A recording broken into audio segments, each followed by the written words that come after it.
So there's the boil pot sitting in the ice in the sink, and just gonna wait 30 minutes as this wort cools down.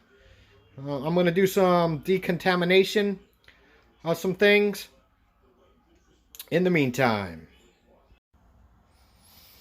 All right, so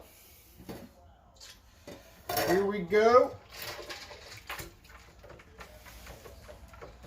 We got our wort here, and we're going to go ahead and try to slowly enter this into our fermenter. All right, here we go.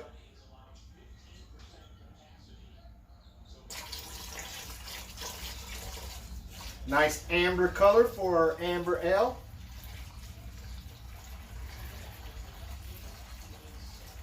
Filling up our fermenting pot.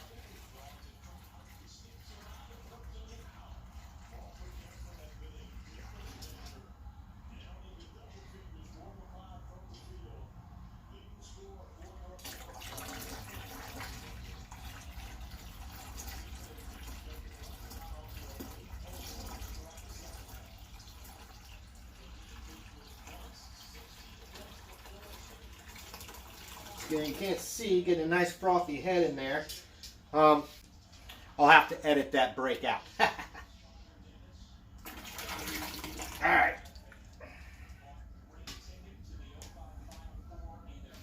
There's some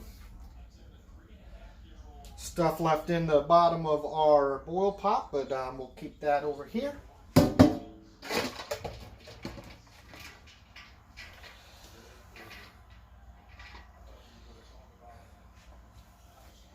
All right. Okay, so I've raised up the bucket off the floor here. We got the wort in the bucket, and now we're supposed to fill this up with more water, more spring water, up to the 5-gallon mark. So we're going to do that now. Got a couple more gallons of spring water here.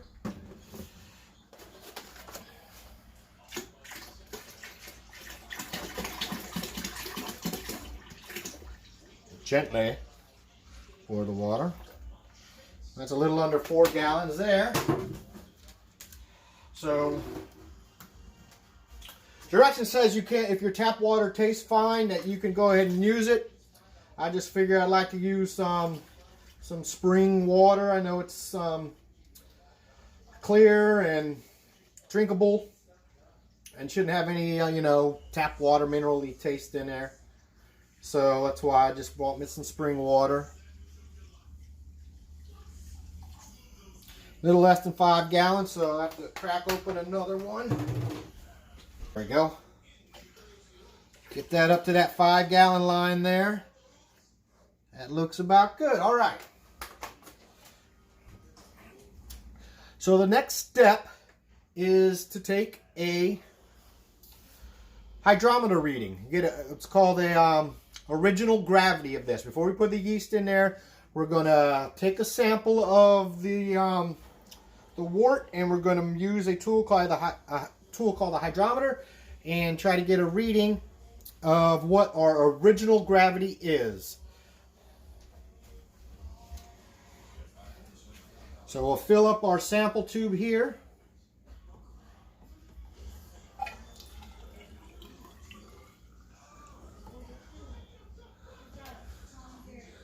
And that's what our wort looks like.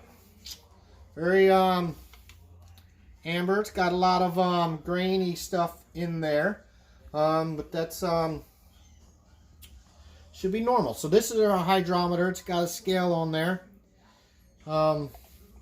Put this down in there and give it a spin, and then we let it settle out.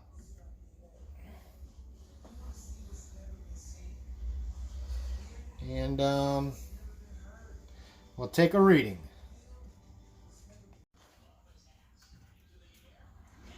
All right, so I've been looking at my hydrometer, reading the directions again on making sure I know what I'm doing with this and reading it, but can't really see it on video perhaps, but I had it in here. I spun it around. It got a nice clear reading. It kind of balances out at what I'm reading to be about 1.042. And pretty much amazing enough. That's within the range of what it should say I should be in, so pretty close. There's also a temperature adjustment. It's about 74 degrees in my kitchen right now, so you need to add a correction factor in there. So adding that correction factor in there, my starting original gravity is 1.044 is pretty much what I'm calculating. So we'll do this at the end of the close to the end of the fermentation process. We'll take another reading, and it'll be at a different level. It's called the final gravity, and then you do calculation and figure out how strong your beer is. So we'll do that, and we'll document that and see where it is when we finish. Alrighty, so now we're about to add the most magical part to this beer, and that's the yeast. The yeast is what's going to eat all the little sugars that are up inside this wort and turn them into alcohol, and that's going to make our beer. So this is obviously one of the most important things in the brewing process. So I'll cut this guy open. My sanitized scissors, and sprinkle these little guys in there. All right, we're still recording. I'll edit all that out. All right. So the yeast is in there. This is an amber ale. All right. So, again, this is an amber ale, which means the yeast is going to work at pretty much our room temperature, at our room temperature storage that we're going to be in. If it was a lager, those brew with a yeast that are that work at a little colder temperature. So ales are good for you know, we're just keeping down in the basement at a room temperature, and the yeast should be able to do its work. All right, so we got the yeast in there, and now we're ready to lock this guy up.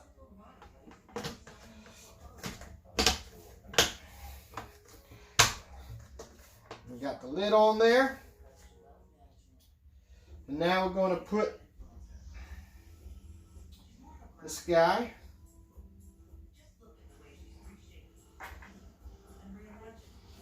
on there. We're supposed to fill him up with some of this cleaning solution up to the fill line. Trying to see where the fill line is. There it is. All right.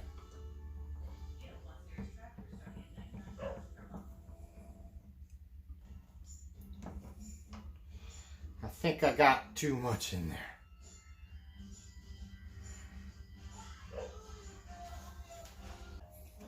All right, so I've entered the put the airlock on in the lid. I had the clean solution filled up. There's a line right pretty much there. It says the fill line, so that's where the cleansing fluid is filled up to. So that's it. It is ready to sit and ferment. All right, that pretty much ends the process of the brew day. We got it all in the fermenter with the airlock. 28 to 48 hours, we should start seeing some bubbling going on in that airlock. The wort should be getting foamy, so we'll keep an eye out for that, and we'll document that. And I'll let you all know. But I thank you all for watching if you've made it this far. If you like what you see and want to keep up with what's going on, hit the subscribe button, and anytime I put out a new video, you'll get a notification. So if you have any comments, questions, or suggestions, feel free to put that down, and I'll check them out. Again, thanks for watching, and take care.